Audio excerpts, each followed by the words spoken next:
I made one phone call that would likely push my son and his wife out of their home. Every month, on the 1st, I'd sent $2,200 toward their mortgage. I stopped it. They thought they could ban me from Thanksgiving and still cash my check. They were about to learn a hard lesson. Just a week earlier, none of this felt possible. Autumn in Ohio had softened everything the last roses breathed spice into the mild air, and the garden Richard and I built over 40 years shimmered under a blue sky.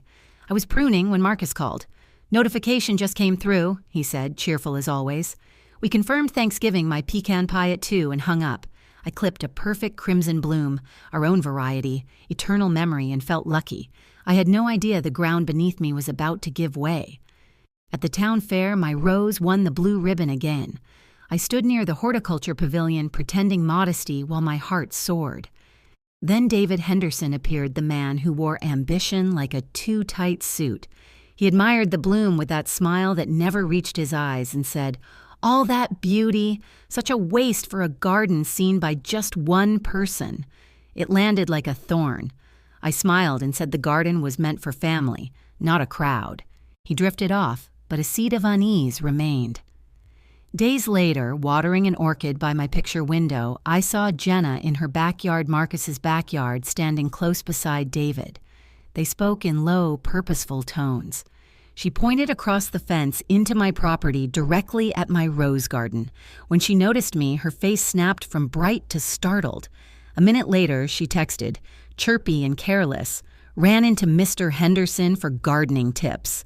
His yard is always perfect." A lie, and a clumsy one. If she wanted rose advice, she lived next door to the woman with the blue ribbon.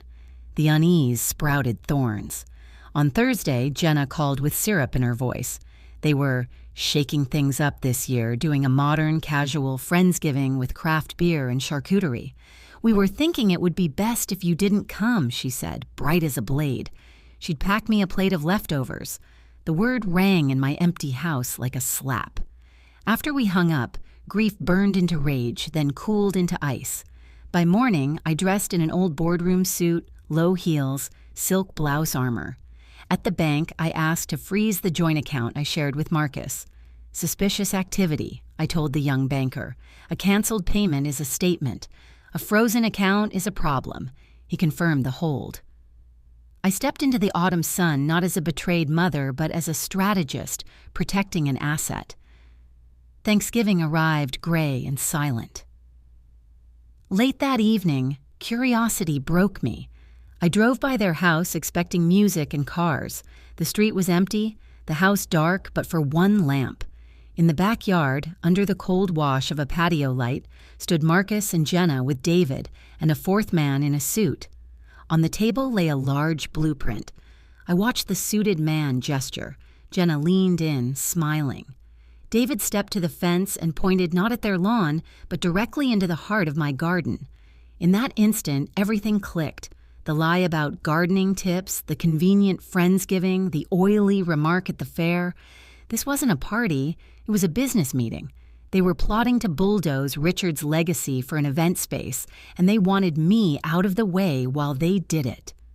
I drove home steady, the hurt crystallizing into resolve. At my desk, I canceled the monthly transfer for good and saved the confirmation. I sent myself the grainy photo I'd taken through the fence slats. 4 silhouettes over a blueprint, David's hand spearing my garden. Then I wrote a brief email. "Marcus and Jenna, your plans for the property I help fund have changed. Since my life's work and your father's legacy are slated for demolition, I see no reason to continue financing it. Attachment 1 confirms termination. Attachment 2 explains how I found out. Good luck building on the ashes of my roses." I attached the screenshot and the photo and pressed send. No drama, just the click of a key like a gavel. Silence followed. I imagined the investor, efficient and bloodless, withdrawing. I imagined blame igniting like kindling, but I didn't need to see it. 2 days later, there was a timid knock. Marcus stood on my porch, unshaven, eyes rimmed red. He came in like a man to the gallows. I sat in my chair facing the garden and waited. The quiet did the work. He broke. The confession came haltingly. His job was shaky, Layoffs coming, debts mounting. Jenna's idea an event space and David's promise of an investor had looked like a lifeline. He was ashamed, he said. Every time he looked at Dad's garden, he felt sick, but fear had kept him from telling me the truth. He wept, apologizing for weakness, for silence, for betrayal. I listened and felt nothing new. The damage had already become a scar.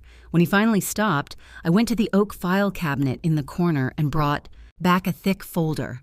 Marcus 412 Willow Creek Lane. I opened it to a tabbed page and set it before him. He blinked at the language, then blanched. Years earlier, before a single dollar left my account, I had added an addendum. As a condition of financial contribution by Elaine Miller, the buyers agree to preserve and maintain the established heritage rose garden on the adjacent property. Any action significantly altering, damaging, or removing said garden grants the contributor the right to recall 100% of contributed funds, equal to 30% of the home's original purchase price, payable within 90 days of written notice. I'd hoped never to need it, but I planned for storms on clear days. Marcus looked up at me as realization dawned. The game had been lost before it began. "Checkmate," I said softly. He flinched. Weeks slid by, the last leaves fell. I worked the beds, cut back the canes, and tucked the soil to sleep. Across the lawn, a realtor hammered a red and white sign into Marcus and Jenna's yard. For sale. With the investor gone and my contribution recalled, they didn't have a choice. The house had become an anchor. I don't know where they went. I haven't asked. In the quiet, my phone buzzed. A number I didn't recognize. 6 words. "I get it now, Mom. I'm sorry." Once that would have shattered me or filled me with hope.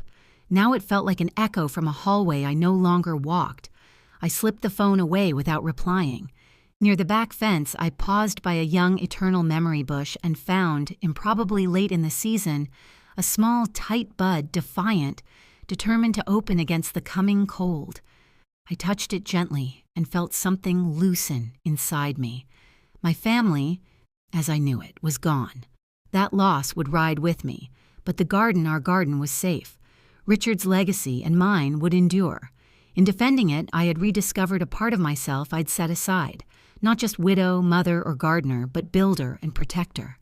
I stood there in the crisp air, pruners warm in my palm, and let the quiet settle. Alone, perhaps, but whole.